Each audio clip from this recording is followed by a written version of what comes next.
ओम नमः शिवाय. Hi friends, आज नवीन कथेसह आपल्या चॅनलमध्ये आपल्या सर्वांचे स्वागत आहे. श्रीकृष्णांनी देवी रुक्मिणीचे अपहरण का केले?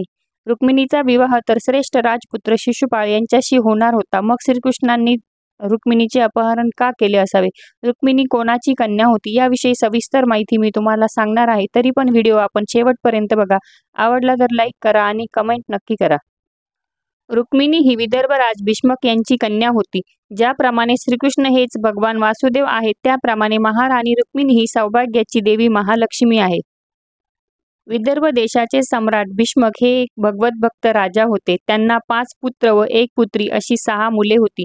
पहिल्या पुत्राचे नाव रुक्मी होते, दुसरा रुक्मरथ, तिसरा रुक्मबाहू, चौथा रुक्मेश व 5वा रुक्ममाली. त्यांच्या लहान बहिणीचे नाव होते रुक्मिणी. ती अतिशय सुंदर शीलवती असून तिचा विवाह श्रीकृष्णांशी होणार होता. नारद मुनींसारखे साधू संत राजा भीष्मकांच्या राजवाड्यात नेहमी येत असत.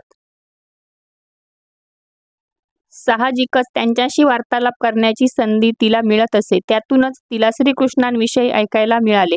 तिला श्रीकृष्णांच्या 6 ऐश्वर्यांविषयी माहिती मिळाली. त्यांच्याविषयी श्रवण करूनच त्यांच्या चरण कमळांचा आश्रय घेऊन त्यांची राजा भीष्मकांच्या सर्व कुटुंबियांनी आणि इतर नातेवाईकांनी रुक्मिणीचा विवाह श्रीकृष्णाशी करण्याचे ठरवले होते. परंतु रुक्मिणीचा थोरला बंधू रुक्मी याने सर्वांच्या इच्छेविरुद्ध तिचा विवाह शिशुपाळाशी करण्याचे ठरवले. शिशुपाळ हा श्रीकृष्णांचा कट्टर शत्रू होता. आपला विवाह शिशुपाळाशी होणार हे समजतात श्यामनयना रुक्मिणी अत्यंत उदास झाली. शेवटी ती एक राजकुमारी होती. त्यातून काहीतरी मार्ग काढायला हवा असा ती विचार करीत असताना तिला एक मार्ग सुचला. तिने श्रीकृष्णांना संदेश पाठवण्याचे ठरवले आणि हे कार्य अबाधितपणे पार पडावे म्हणून एक सुपात्र ब्राह्मणाला आपला दूत म्हणून निवडले. जो विष्णू भक्त सत्यवचनी असतो तो सुपात्र ब्राह्मण असे. रुक्मिणीने गुप्त संदेश देऊन या ब्राह्मणाला तत्काळ द्वारकेला जाण्याचे सांगितले. रुक्मिणीचा गुप्त संदेश घेऊन तो ब्राह्मण द्वारकेला पोहोचला. त्या ब्राह्मणाने आपल्यासाठी एक गुप्त संदेश आणला आहे हे श्रीकृष्णांना माहीत होते, म्हणून त्यांनी त्यांच्याकडे विचारपूस केली. ते म्हणाले, हे सन्माननीय द्विजवर, तुमची इच्छा असेल तर येथे येण्याचे तुमचा उद्देश मनमोकळेपणाने तुम्ही कथन करा. अशा रीतीने श्रीकृष्णांच्या दिव्य चरित्राने अतिशय संतुष्ट झालेल्या त्या ब्राह्मणाने आपल्या आगमनाबाबतची हकीकत सांगून रुक्मिणीने श्रीकृष्णांसाठी दिलेले पत्र बाहेर काढले आणि म्हणाला, हे राजकुमारी रुक्मिणीचे शब्द आहेत. प्रिय श्रीकृष्ण, हे अच्युत त्रिभुवन सुंदर, जो कोणी आपल्या दिव्य रूपाविषयी व लीलांविषयी श्रवण करतो तो केवळ श्रवणाद्वारे आपल्या नाम रूप गुणांत मग्न होऊन जातो. त्याच्या भौतिक दुःखांचा अंत होतो व तो प्रेमपूर्वक आपल्या स्वरूपाला हृदयात स्थिर करतो. आपल्या या अलौकिक प्रेमाच्या माध्यमातून तो आपल्या अंतर हृदयात नेहमी आपलेच दर्शन करतो. या मार्गाने त्यांच्या सर्व कामना फलद्रूप होतात. अशाच प्रकारे मी सुद्धा आपल्याविषयी ऐकले आहे. मी आपल्यासमोर इतक्या उघडपणे माझा भाव स्पष्ट करावा हे निर्लज्जासारखे आहे. पण हे श्यामसुंदर, आपण माझ्या हृदयावर अधिकार करून मला मोहित केले आहे. तुम्ही तर सर्व मानवांमध्ये श्रेष्ठ आहात. एखाद्या उंबरठ्या बाहेर पाय न दिलेल्या कन्येने किंवा एखाद्या शीलसंपन्न पवित्र स्त्रीने आपल्याशी विवाह करण्याची कामना केल्यास वावगे नाही. मी आपणालाच माझे नियोजित पती म्हणून स्वीकारले आहे, म्हणून कृपया आपणही माझा पत्नी म्हणून स्वीकार करावा. हे कमलनयन, हे समर्था, आता मी आपलीच झाली आहे. जर सिंहाचे भक्ष्य कोल्ह्याने पळवले तर ते हास्यास्पद ठरेल नाही का? त्याकरिता माझी आपल्या चरणी प्रार्थना आहे. कृपा करून शिशुपाळ व तत्सम इतर राजांकडून माझे हरण होण्यापूर्वीच आपण माझा भार स्वीकार करावा. हे बलरामांचे बंधू कृष्ण, माझी अशी इच्छा आहे की आपण येथे येऊन माझे पाणी ग्रहण करावे. त्यामुळे शिशुपाळ व त्यांचे साथी यांचा मला स्पर्श होणार नाही. रुक्मिणीचा विवाह शिशुपाळाशी ठरला होता. विवाहापूर्वीच जर श्रीकृष्णांनी रुक्मिणीचे हरण केले तर पुढील प्रसंग टळणार होता. म्हणून रुक्मिणीने आपले हरण करून घेऊन जाण्याविषयी श्रीकृष्णांना सुचविले. रुक्मिणीचा हा संदेश ऐकून श्रीकृष्ण अतिशय प्रसन्न झाले. प्रिय ब्राह्मण देव, रुक्मिणी माझ्याशी विवाह करण्यास उत्सुक आहे हे ऐकून मला फार आनंद झाला आहे, कारण मी ही रुक्मिणीशी विवाह करण्यास उत्सुक आहे. माझ्याशी शत्रुत्वाची भावना असल्यामुळे रुक्मिणीच्या थोरल्या भावाने तिचा विवाह शिशुपाळाशी ठरवला आहे हे मला माहीत आहे. म्हणूनच या सर्व राजांना योग्य धडा शिकवण्याची मी निश्चय केला आहे. ज्याप्रमाणे साधारण लाकडांच्या घर्षणातून कौशल्याने अग्नी निर्माण करून त्याला उपयोगात आणता येते, त्याप्रमाणे या राक्षसी राजांमधून मी रुक्मिणीला सहजपणे उचलून आणीन. रुक्मिणीच्या विवाहाची तिथी समजल्यामुळे श्रीकृष्ण निघण्यासाठी आतुर झाले. त्यांनी आपला सारथी दारुक यास रथाला घोडे जुंपून विदर्भ देशाला निघण्याची व्यवस्था करण्याची आज्ञा दिली. आज्ञा मिळताच दारुकाने 4 घोडे आणले, जे श्रीकृष्णांचे विशेष घोडे होते. या घोड्यांचे वर्णन पद्मपुराणात आले आहे. त्यांची नावे होती शैब्य, सुग्रीव, मेघपुष्प व बलाहक. रथ अश्वसज्ज होताच श्रीकृष्णांनी रथावर चढून ब्राह्मणाला हात देत रथावर चढण्यासाठी साह्य केले आणि त्याला आपल्याजवळ बसून घेतले. लगोलग ते द्वारकेहून निघाले आणि एका रात्रीत विदर्भ राज्यात जाऊन पोहोचले. हे अंतर जवळजवळ 1,000 मैलांपेक्षा कमी नव्हते, परंतु श्रीकृष्णांचे घोडे इतके शीघ्रगामी होते की आपले गंतव्यस्थान कुंडिनपूर नगरात ते एका रात्रीत अर्थात केवळ 4 प्रहरांत पोहोचले. राजा भीष्मक आपली मुलगी शिशुपाळाला देण्यासाठी फारसे उत्सुक नव्हते, परंतु हा विवाह त्यांचे ज्येष्ठ पुत्र रुक्मी याने ठरवला होता.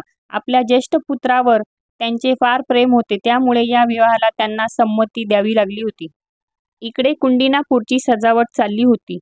मुख्य स्थानांवर कमानी उभारल्या होत्या. संपूर्ण शहर छान सजवले होते. परमसुंदरी रुक्मिणीला अभ्यंग स्नान घालण्यात आले. ती अतिशय सुंदर होती. तिच्या अंगावर रेशमी शालू आणि विविध अलंकारांनी तिचे रूप अगदी खुलून दिसत होते. शिशुपाळाचा पिता दमघोष याने आपल्या कुटुंबियांच्या सौभाग्यासाठी अनेक होम विधी केले. शिशुपाळाच्या पित्याला दमघोष नावाने ओळखत असत, कारण तो अनियमित नागरिकांचे दमन करून त्यांना नियमित करण्यात पटाईत होता. दम म्हणजे नियंत्रणात आणणे, घोष म्हणजे प्रसिद्ध. अशा प्रकारे तो प्रजेला नेहमी स्वाधीन ठेवत असत. दमघोषाने विचार केला होता की जर विवाहात अडथळा आणण्यासाठी श्रीकृष्ण आलेच तर आपण आपल्या सैन्यबळाने त्यांचे दमन करू. दमघोषाकडून आलेल्या वऱ्हाडी मंडळीमध्ये सहस्रो पाहुणे होते. त्यात जरासंध, दंतवक्र, विदुरथ, पौंड्रक असे प्रमुख राजे होते. वास्तविक पाहता रुक्मिणींचा विवाह श्रीकृष्णांशीच होणार होता हे सर्वांना पूर्वीच कळले होते, पण रुक्मिणीचा थोरला बंधू रुक्मी याने नंतर तिचा विवाह शिशुपाळाशी ठरवला होता. काही ठिकाणी रुक्मिणीने श्रीकृष्णांकडे दूत पाठवल्याची संकुचित चर्चाही ऐकू येत होती. त्यामुळे श्रीकृष्ण रुक्मिणीला पळवून नेण्याचा प्रयत्न करून गोंधळ करतील असा सैनिकांना संशय होता. इकडे श्रीकृष्ण एकटेच ब्राह्मणाला घेऊन कुंडिनापूरला गेल्याची वार्ता श्री बलरामांना समजली. शिशुपाळ श्रीकृष्णांवर आक्रमण करील असा श्री बलरामांना संशय आल्यामुळे त्यांनी रथ, घोडे, हत्ती व पायदळ अशी समर्थ सेना सोबत घेतली आणि कुंडिनापूरच्या सीमेवर पोहोचले. त्यावेळी रुक्मिणी श्रीकृष्णांच्या आगमनाची वाट पाहत राजवाड्यात बसली होती. तिला असे वाटू लागले की आपण अशक्य गोष्टीविषयी तर आशा करत नाही ना, म्हणून ती अश्रू ढाळू लागली. थोड्याच वेळात तिने पाठवलेला दूत तिला तिच्या डोळ्यासमोर दिसला. ब्राह्मणाला पाहून तिला आनंद झाला. स्मितपूर्वक तिने ब्राह्मणाकडे श्रीकृष्णांविषयी आतुरतेने चौकशी केली. ब्राह्मणाने तिला धीर दिला आणि श्रीकृष्ण आल्याची शुभ वार्ता सांगितली. श्रीकृष्ण आणि बलराम आल्याची वार्ता राजा भीष्मकांना समजताच त्यांनी त्यांच्या सैनिकांसह त्यांचे स्वागत केले. त्यांची राहण्याची उत्तम व्यवस्था केली. आपली कन्या रुक्मिणीचा लग्न सोहळा पाहण्यासाठी दोघाही बंधूंना निमंत्रण दिले. इकडे रुक्मिणी सुंदर वस्त्रे धारण करून दुर्गादेवीच्या दर्शनासाठी राजवाड्यातून बाहेर पडली. तिच्याबरोबर संरक्षणासाठी अंगरक्षक होते. तसे पाहिले तर वैदिक संस्कृतीच्या आरंभापासूनच मंदिरातील मूर्तिपूजेची पद्धत अस्तित्वात आहे. शिवपूजा आणि दुर्गापूजा राजघराण्यांमध्येही प्रचलित होती. येथे रुक्मिणी जरी सौभाग्य देवता लक्ष्मी होती, तरीही ती दुर्गादेवीच्या दर्शनासाठी मंदिरात गेली होती, कारण येथे कुलदेवतेची उपासना होत असे. जेव्हा रुक्मिणी मंदिरात पूजनासाठी निघाली तेव्हा ती अतिशय मौन आणि गंभीर होती. मातेसहित अनेक सख्या तिच्या जवळ होत्या. त्यांच्यामध्ये एक ब्राह्मण पत्नी चालली होती. त्यांच्या चारही बाजूंनी राजकुलाचे अंगरक्षक होते. रुक्मिणी देवी मंदिरात पोहोचली. तिने दुर्गादेवीला नमस्कार केला व यथाविधी पूजन झाले.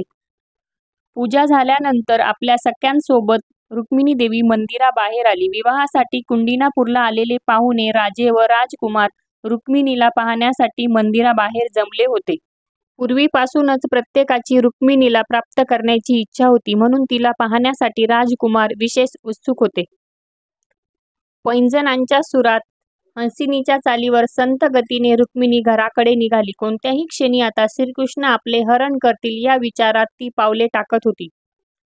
श्रीकृष्णांनी कधीही येऊन आपल्याला घेऊन जावे हीच एकमात्र अपेक्षा तिच्या मनात होती. तिची दृष्टी सहजपणे राजे लोकांवर गेली व अचानक तिला त्यांच्यामध्ये उपस्थित असलेले श्रीकृष्ण दिसले. प्रथमदर्शनीच तिने श्रीकृष्णांना ओळखले. पूर्वी तिने त्यांना कधीही पाहिले नव्हते, तरीही ती सतत त्यांचेच चिंतन करत असल्याने श्रीकृष्णांना सहजपणे ओळखू शकली. दुसऱ्या राजांशी काही कर्तव्य नसल्यामुळे त्याच वेळी श्रीकृष्णांनी संधी साधून क्षणात रुक्मिणीला आपल्या गरुड ध्वजांकित रथावर उचलून घेतले. ज्याप्रमाणे सिंह कोल्ह्यांच्या समूहातून सहजपणे हरणाला उचलून घेऊन जातो, त्याप्रमाणे श्रीकृष्णांनी रुक्मिणीचे हरण केले आणि निर्भय होऊन ते सावकाश पुढे निघाले. दरम्यान श्री बलराम यादव सैन्यासह तेथे उपस्थित झाले. अशा प्रकारे श्रीकृष्णांनी रुक्मिणी देवींचे हरण केले आणि त्यांचा विवाह कसा झाला याविषयी पण एक वेगळी कथा आहे, ती नक्कीच मी तुम्हाला सांगेल. ही कहाणी कशी वाटली? जर आवडली असेल तर लाईक कमेंट नक्कीच करा. आणि अशाच नवीन नवीन कहाण्या ऐकण्यासाठी आपल्या चॅनलला सबस्क्राईब नक्की